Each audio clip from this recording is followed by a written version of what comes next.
Dans la presse ce matin, que trouve-t-on? À l'heure du tour de vis sur l'assurance chômage ou de la réforme des retraites, l'Obs a décidé d'inverser les choses et d'éplucher le train de vie de ceux qui décident les réformes, autrement dit nos élus.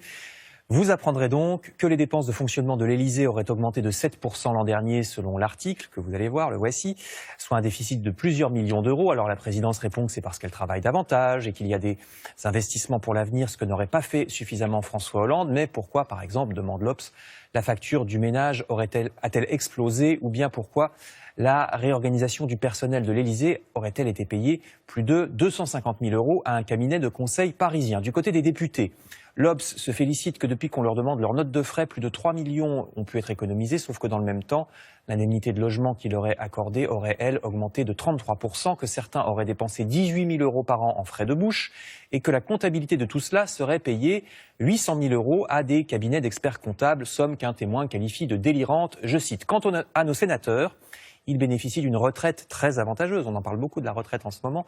Eh bien, la leur peut dépasser les 10 000 euros mensuels après seulement quelques mandats de cotisation. Je cite encore.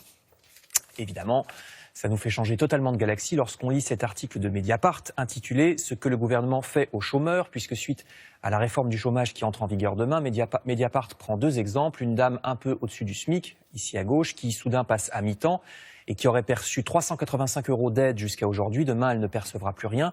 Autre exemple, ici à droite, un cadre bien payé qui verra désormais ses allocations chômage baisser d'un tiers au bout de 6 mois. Une dureté, c'est le mot qu'elle emploie, que la ministre du Travail justifie par le fait que jusqu'à 700 000 offres d'emploi seraient non pourvues, je la cite. Sauf que, selon Mediapart, au final, très peu d'offres d'emploi sont réellement dédaignées par les chômeurs, qui sont de toute façon bien plus que 700 000. Mediapart nous apprend également que le ministère de l'Éducation, lui, aurait proposé de réduire les fonds sociaux de l'Éducation nationale, c'est-à-dire les fonds qui servent à aider les enfants les plus pauvres à acheter les fournitures scolaires ou à se payer la cantine. C'est assez complexe, donc je vous renvoie à l'article de Mediapart. Et aussi, il y a le Figaro qui s'inquiète de la situation sociale à l'école via, cette fois, le prisme de la médecine scolaire, profession qui agonise, je cite. Dans certains départements, un médecin scolaire doit s'occuper de 46 000 élèves, imaginez.